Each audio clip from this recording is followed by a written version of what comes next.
Something interesting, a WPC power driver board. This one's from an Addams family, and I'm in the single lamp test, and you can see that behavior. Let me back out a single lamp test. You can see that row 6 is locked on. My suspicion is that row 6, which is controlled by, where is that, Q85, a tip 102, has failed.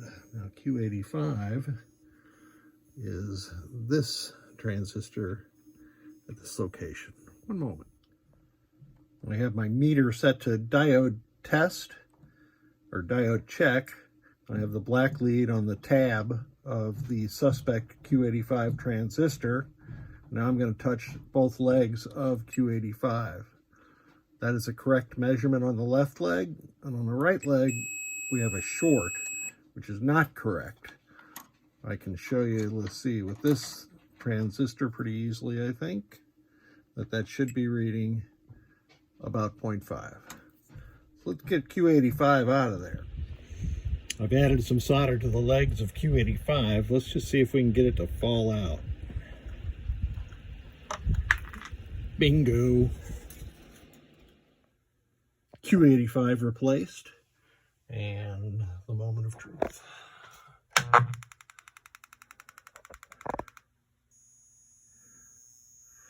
We're going to get a error message here because we're not in a real Addams family, but it looks like row 6 is inoperative now.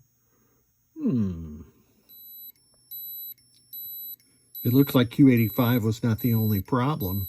I'm on pin 6 of U10, which is a 74LF74, a quad D flip-flop, and pin 6 is the not Q signal for row 7. And you can see what the logic probe is doing. Now I'm going to go to the other 74LS74 that is responsible for row 6, which is pin 6. U11A, and you can see that it's operating differently. The red and the green arrows on one, and here's the other one. So I'm going to pull U11 out, and let's see what happens. I am finally back, and I can't remember where I left off, so I'll just tell the whole story. As you recall, row 6 of the lamp matrix was inoperative.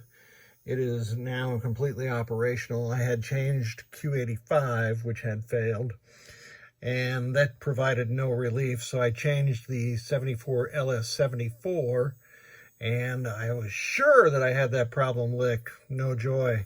Then I changed out the LS240, which is actually in the column circuitry, but there was a big solder blob that was connecting some of the legs, so I got rid of that. And of course that didn't help anything at all row-wise. And then I got to thinking, these 4 resistors and these 4 over here, they are in a circuit along with the LM339s that cut power to the lamp row when the voltage rises to a certain level. These 339s have a reference voltage of 1.4 volts, and that is set so that once the voltage rises to about 1.4 volts, they cut off the power to the lamp row. Of course, that doesn't happen instantaneously, and electricity flows at the speed of light, so there is a little bit of carry through on that, and hence the lamp matrix works. Now, I had looked at those resistors when I started this debugging process and thought, nah, there's nothing wrong with that. This is the bad one. This one measures open, and of course that's not good for the circuit, so I just replaced it, and now I have 49 of those left, and we are back in business. So let's do the whole test. Rotten Dog MPU, I didn't have to do anything to it except I did test the connectors that Rotten Dog used, so I replaced it with a good one. And I also installed the low voltage watchdog chip.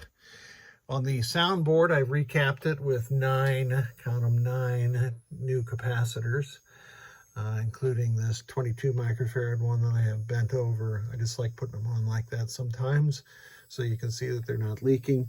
And the big 4700 microfarad caps, and then there is a blown tantalum. The one on the right that is silver is the one that I replaced, or that's a new one, I should say. And this baby is good to go also. One of the connectors was burned, so I replaced it.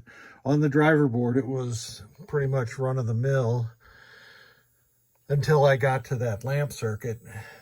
Where's my tag for that? Yeah. C2, C4, C5, U11 was this LS74. 5.156 headers in Q85. I did not replace the GI headers on this board. They are pretty pristine, so no need to replace those. Let's test. Let's hear a little Gomez. That's normal since we're not in a Addams family. That is the latest ROM version. Switch test.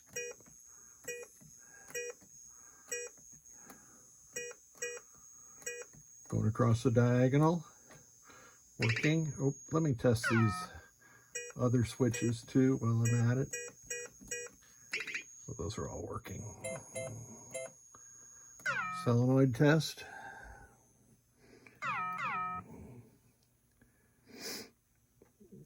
Moved it from repeat to running.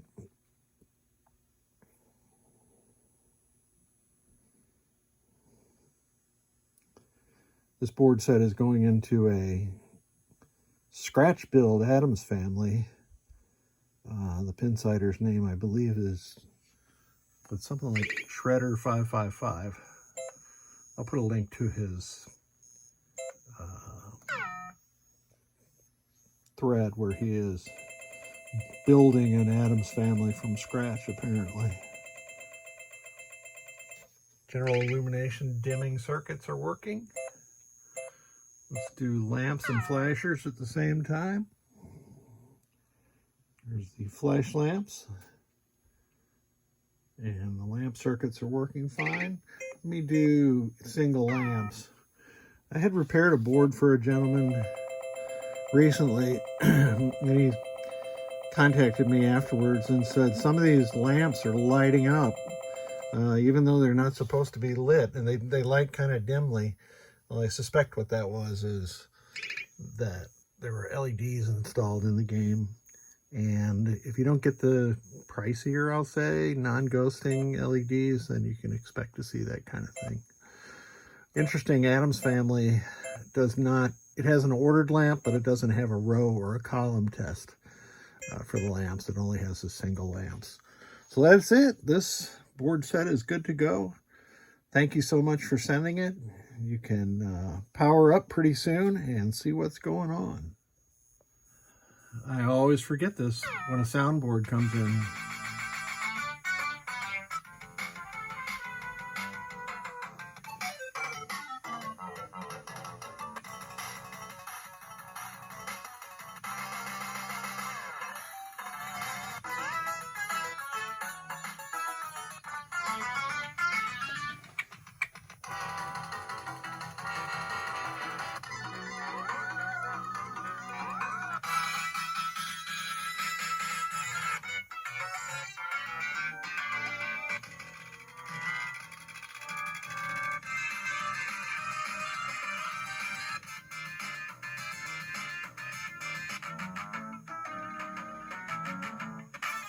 This one sounds really good.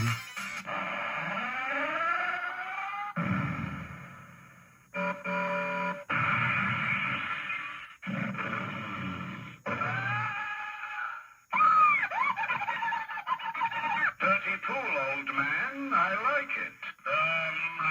Mushka. Feel the power. Showtime! 50 million! Triple jackpot! It has to warm up, so it can kill you! Why, thank you, Bing. Greed.